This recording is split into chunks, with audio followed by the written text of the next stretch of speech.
Hey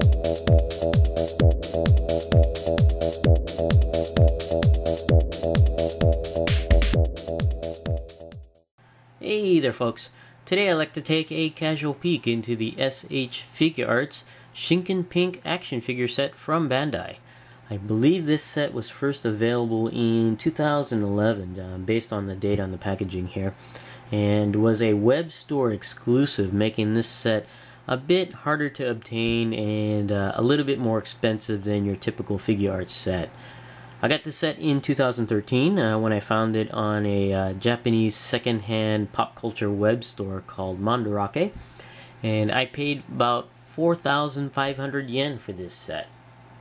Taking a look at the packaging here, you can see the nice pink colored packaging with Shinken Pink within, who is a character on the Japanese tokusatsu show called Samurai Sentai Shinkenja, which was adapted into the US as the show Power Rangers Samurai, as Samurai Pink.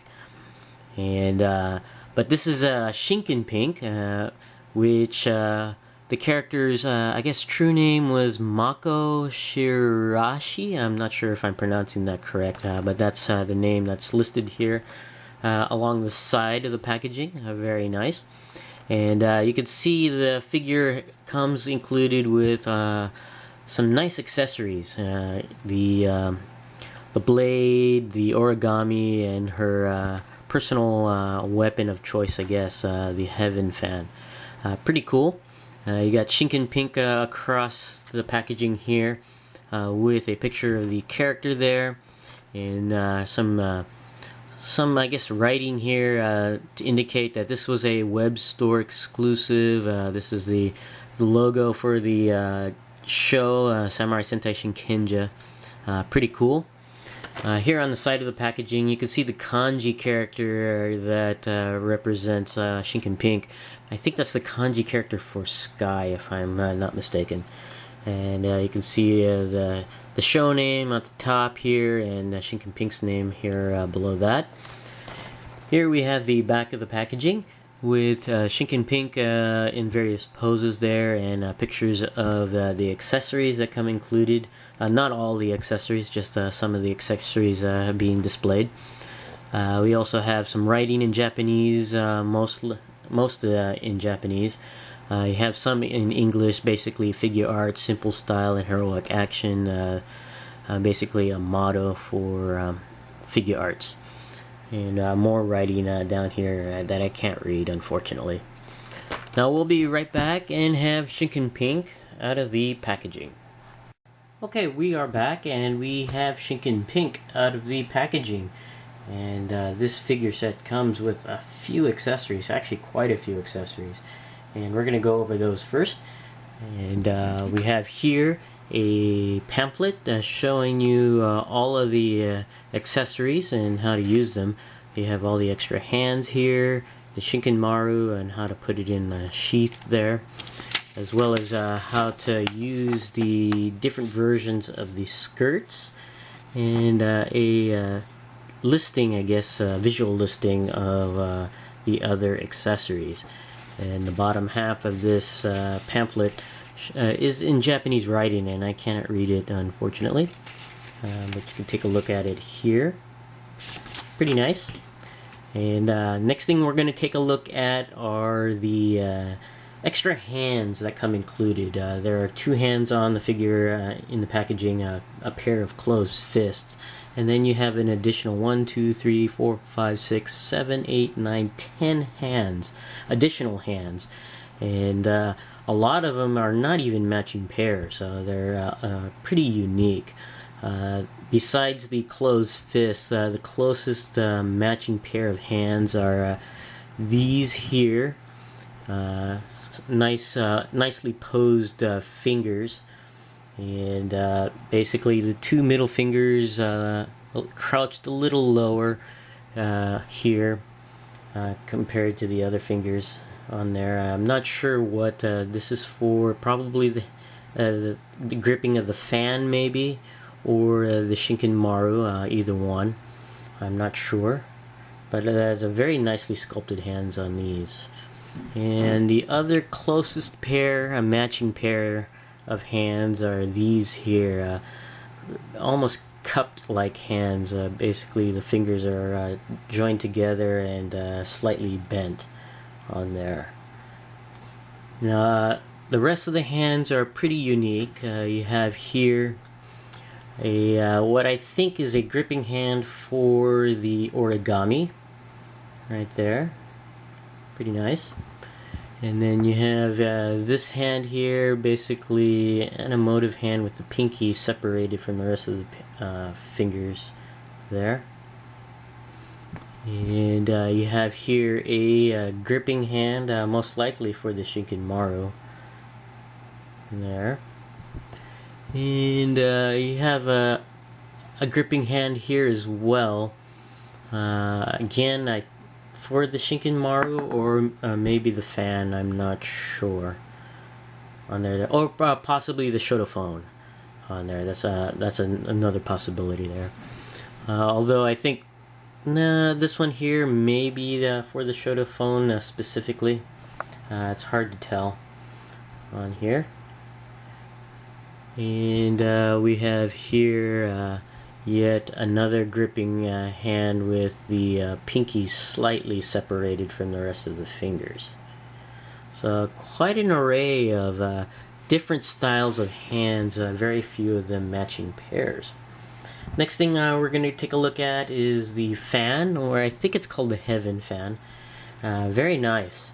And it's an extended form of the fan, and you can see a nice mixture of colors of pink and white on there, and then you have the Shiba Clan logo in gold, and that's on both sides on there, which is very cool. And on this side you have the kanji character for sky or heaven on there, and on the other side you have the disc that's used I guess for powering up or something like that.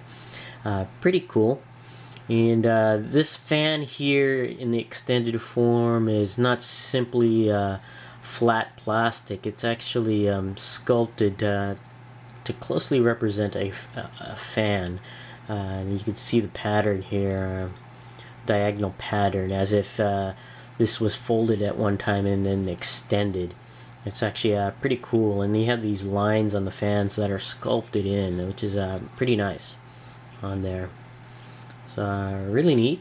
And then you have the details of the handle here, the grip here in pink, which is pretty cool. And I think this is supposed to be a cord with a tassel on here. Unfortunately, it's hard plastic, so it comes out very straight. Would have been nice if this was made of a softer material, prone to I guess posability, but it's alright. It would have been nicer to have it a softer material, but it's hard plastic like the rest of the fan here. So, but that's the fan there. Pretty nice. And this disc is not removable. At least I don't think is. I have not tried to remove it on here, so I don't want to, in case I break it. So that's gonna stay in place for me. But that's the fan. Next thing we're going to take a look at are the two versions of the origami for Shinken Pink. And one is in a retracted form, or dormant form, I guess you could say. And one is in an active form. And the origami for Shinken Pink is a turtle.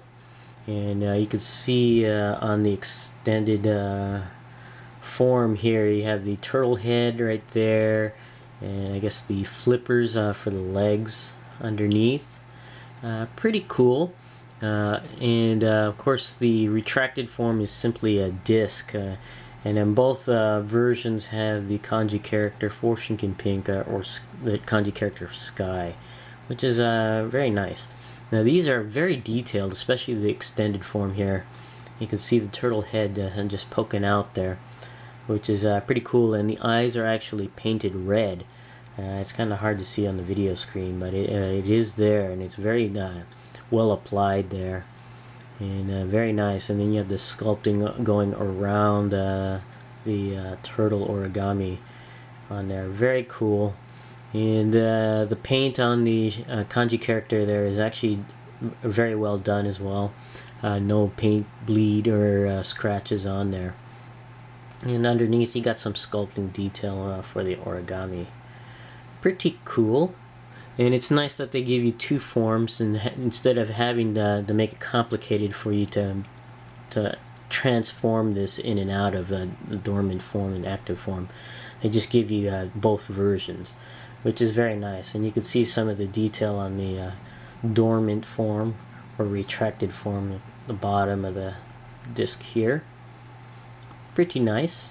And then you got here looks like a little bit of scuffing on the dormant form on the kanji character there. Probably easily fixed there, but pretty cool.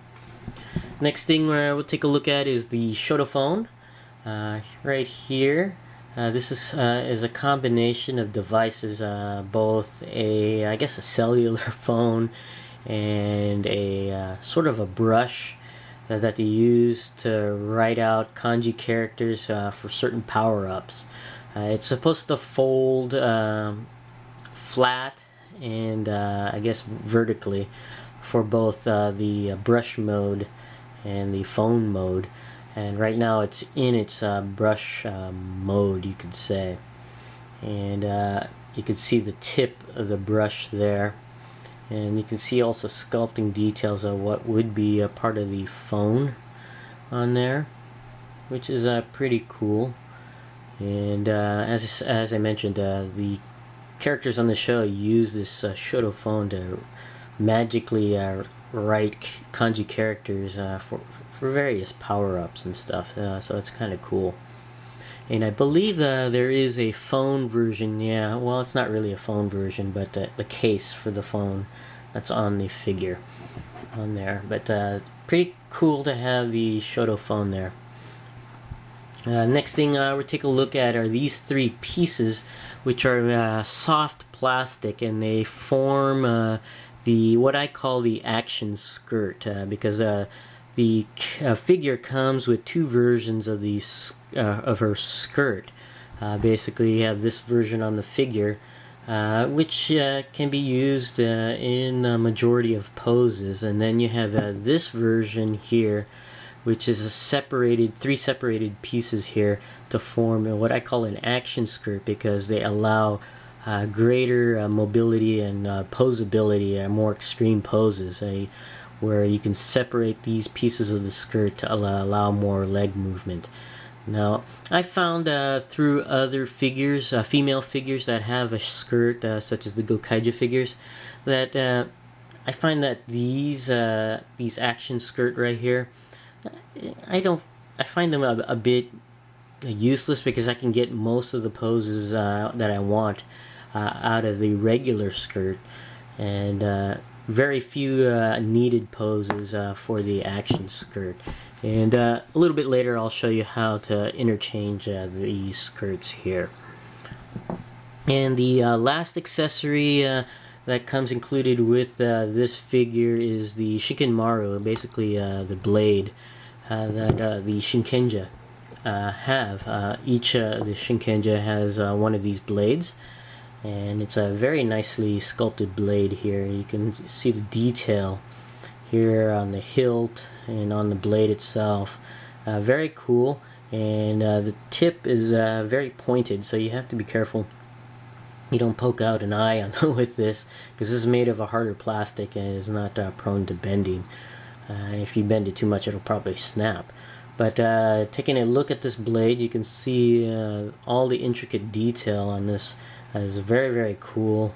You got the guard here, which also acts as a sort of a power-up, because this disc here is removable, as you can see.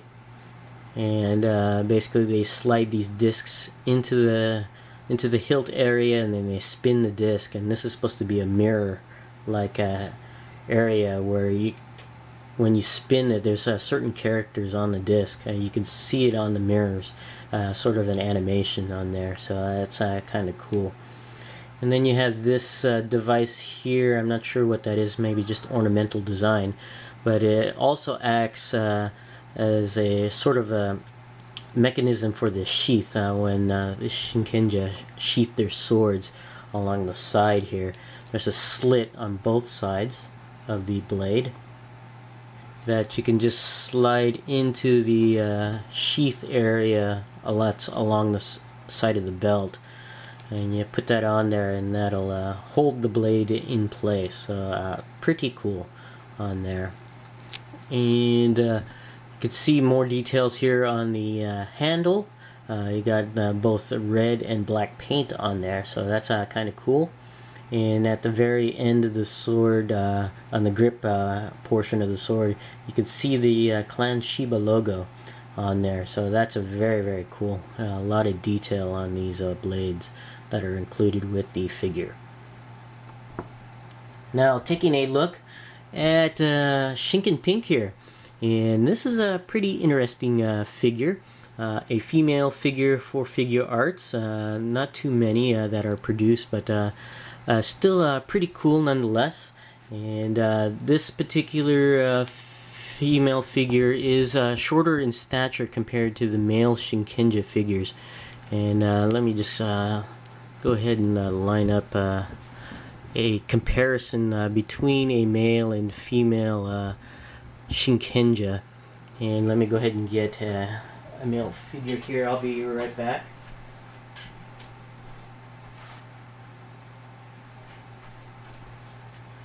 Now I have Shinken Red here to line up with Shinken Pink, and you can see that Shinken Red is about half a head to almost a head taller than Shinken Pink. And that's the case for the other female figure, Shinken Yellow, as well. And pretty cool. And of course, besides the size, pretty much the design is the same as the male figures as far as at least the torso goes, and not including the skirt area. But most of the design elements are the same. You got this sash-like area here, a part of the costume for the torso there. Pretty cool on there. And looking at the head, of course, the design for all of the Shinkenja is that they have the kanji character as part of their helmet design. And this kanji character here represents sky or heaven, I believe. Which is pretty cool. And it's painted in a gloss black, which is very nice. And the paint applied on here is very well done. There's really no bleed that I can see. A little bit of scratching. I think it's just some normal wear, because this was a secondhand figure that was opened up. But not too bad. It's actually relatively clean, other than a few tiny scratches along the visor area.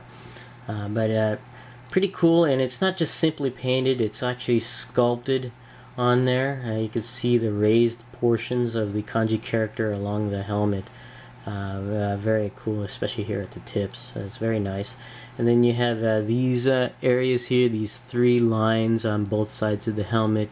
I don't know if those are vents or not, but they're sculpted and painted into the helmet, which is pretty cool. And then the rest of the helmet is actually rather smooth on there, so pretty cool. And again, we have here the torso with the sash-like design to the costume or uniform. And what's really neat, you have in gold here the Clan Shiba logo along the chest area. Very nice. And then one thing I have to mention is the quality of materials on this particular figure. I don't know if this is included in all of the Shinken Pinks, or is it's just my figure. I noticed that the material used on the various parts of the body have three, I guess, areas of texture. I don't know if it's the plastic. You have a really smooth texture, of course, for the skirt area, because it's made of a softer rubberized material. But the harder plastic portions have what seems like two grades of texture on the plastic. You have a smoother plastic here, but this particular arm is a little bit rougher, in the texture here. Noticeable if you look at it in person. It's hard to see on the video screen, but it's got a very different type of texture than the smoother plastic portion here. And it's not just this particular arm, it's here on this foot, and I believe not on the boot here, but it's really just this arm and this boot area here where the texture is a little bit different, and I think it's just a different maybe paint application on there, and I don't know if that's just for this particular figure on there, and which is unfortunate. Would have been nice to have it all one single texture and paint application on here. But going over some more of the details in the figure, you have the belt area here, which is pretty nice. You have here the center area where they store, I guess, the discs here, and I don't know if that's the sun over here behind Mount Fuji. I don't know if that's the case or not, but that's what it looks like to me. And then you also, on this belt, you have the sheath to hold the sword, and the case to hold the Shoto phone on there, so which is nice. Now moving down here, you have the skirt area, which is pretty interesting. It's in for this version of the skirt in two pieces basically. You have a slit along either side, and one piece goes over the other, and that's to provide freedom of movement of the legs, provide more articulation. And as I mentioned, I can get this figure in a majority of poses with just this skirt. But if you want to use what I call the action skirt, you can. What you have to do is pop off the torso like this. Oops, I got all the pieces separated there. And you got the torso, the belt, and it looks like the sheath has a separate piece there. And you can see the ball joint for the waist, and around that ball joint are pegs where you place the skirts. You can just remove that, and you can see more detail on the pegs. And to use the action skirt, you basically what I find easier is to do the side portions, because there are pegs also on the hips right here. Make it easier to actually place those on there. And these the ones on the sides are ball socketed, so you just basically make it easier to pull the leg down and pop those into place. I may have to do this off screen. With the camera in my face, it's a little bit harder. And what the orientation for these side skirts, you can tell there's a little bit of a notch here. That basically faces the front, so if you know where the front is, you can you know where the left and right portions of that skirt are, and you just pop that into place, raise the hips back up, and then take the center skirt area, put it over the ball joint at the waist, and try to fit the pegs into through the peg holes on the skirt. Let me get that in there. And I'll have to do this one off screen because it's pretty delicate to put these pegs on there. Okay, we've got the skirt pegged into there, and basically you want to replace the place the belt back into the position there. Let me see if I can get the, looks like the peg for the sheath popped off, and place it, basically put the belt, just let it sit right there on top, and then you just peg the upper torso back in, and then you have an action skirt in place here. And you can see that the alignment is not completely there. You have to work with it if you want to get it truly aligned, but it's a little bit separated in visually, and that's another reason why I don't prefer the action skirt, because you really have to play with the alignment of these skirt pieces if you want it to match up. But they are separated to allow more freedom of movement of the leg, which is I guess useful if you plan to use it. And like I said, I can get the majority of poses that I want using the single skirt instead. But you have this option, which is nice. Now I'm going to place the skirt back, the two pieces of the skirt back onto this figure.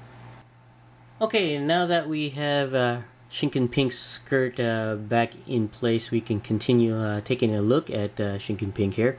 One thing I have to mention, you may see that what looks like warpage on this skirt here, but actually it's not warpage, it's a sculpt to make it look like a cloth or a spandex type material, and that's intentional on here, so that's actually kind of cool. You got that sculpting even for this softer type material, which is very cool. Taking a look at the rest of the figure, you can see that Shinken Pink wears a pair of white gloves with black trim here, very nice. And for the boots, it's pink boots with black trim here. Very cool figure here. And of course you got the spandex type leggings that's typical for most of the Shinkenja team. So a nice figure overall in design, and really like it. But taking a look at articulation now, the head is on a what looks like, I think, a ball socketed joint, and the head can go all the way around, as well as up and down and side to side. Basically you can do circular movements with the head at the neck area, which is nice. It seems a little bit loose compared to the other Shinken figures, but it's not loose where it's bobbleheadish, just loose and be able to move it a lot easier than the other figures. The neck has a separate joint both at the head and at the shoulder area, and is a little stiff on mine, but it's on a what I think is a ball socketed joint as well, and you can see how I can move that circular movement for the neck. So with the neck and head combination, you can get a large I guess possible poses for the head. Although, like I said, the neck is a little stiff, so you have to really grip the head, or if you can grip the base of the neck, you have to really work on that neck articulation. The arms at the shoulder have a combination of a hinge and swivel here that allows the arm to go all the way around, as well as out and in. And there is a separate joint at the shoulder that can move the arm forward and back, and up and down slightly and around, much like a ball joint in the shoulder. This design I'm not too happy with because it makes it hard to move the arm around where you want it to go. I much prefer the shoulder joints that are with the other Figuarts figures, such as the Gokaiger figures. And continuing with the articulation, the elbows here is what looks like a double joint, but really is more of a single joint on a hinge. As you can see, you can bend the arm about this far in and this far straight. It seems like the top portion of this joint doesn't move as much as the bottom portion of the elbow joint there. So that's why I consider that more of a single hinged joint than a double hinged joint there. If this elbow joint at the top would move in a little bit more, you could probably get much closer movement of the forearm to the bicep area, but that's not possible with this figure. The hands are joined at the wrist with a balled hinged joint, so you can turn the hand all the way around, and if you position the hand over the hinge area, you can get in and out movement for the hand, or side to side, just depending on where the hinge is located relative to the hand there. The torso area you can rotate the upper torso slightly. You can bend it downwards as well as that far back. And the mid-torso along the waist area you can turn all the way around, as well as bend it forward and back, side to side, pretty much circular movement. And the combination of the upper and mid-torso area allow a nice range of movement for the torso above the waist, which is nice. Now the legs at the hips have that typical Figuarts combination of joints that are like hinges and swivels, but unfortunately mine are very, very tight, and it's basically the ball socketed joint that allows the forward and backward movement of the leg, where it's very tight and I can barely move it forward or back. You can hear it squeak as I try to move it forward right there, and I'm afraid of actually snapping the actual ball joint in the hip, so I don't really want to move it forward or back or even out to the side, which is unfortunate because it restricts a lot of the posability. I just have to be very, very careful because the ball joint stem is looks very weak or very thin, and I don't want to break this figure. But if it was a looser, you'd be able to move the leg forward and back and out to the side. Now there is also a hinge that allows you to pull the leg down to allow even greater range of forward, backward, and side movement. But unfortunately I can't do much with this particular figure. But other figures, yeah, you may be able to pose the leg much more forward up. I believe the angle of the leg to be even as high as this much. Now there is a rotation at the thigh, that you can rotate the thigh around, but not completely around, but you can get a lot of posability there. And the knees are double hinged and allows the leg to go back this far and this far extended.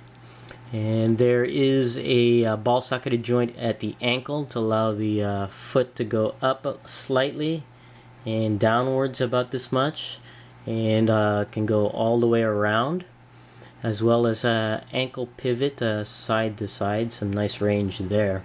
And there is a toe joint that allows to bend the toes upwards about that much and that much forward. So other than the very tight joints at the hips and the texture of the material used on the the bicep area and the boot area, I'm pretty happy with this figure because this particular figure does complete my Shinkenja team of basic Shinkenja, not including the Super Samurai version. I'm not sure what you call it in the Japanese version, but still pretty happy to have this figure, and like I said, makes my team complete. This is my casual peek into the S.H.Figuarts Shinken Pink action figure from Bandai. Thanks for watching, and I'll see you guys next time.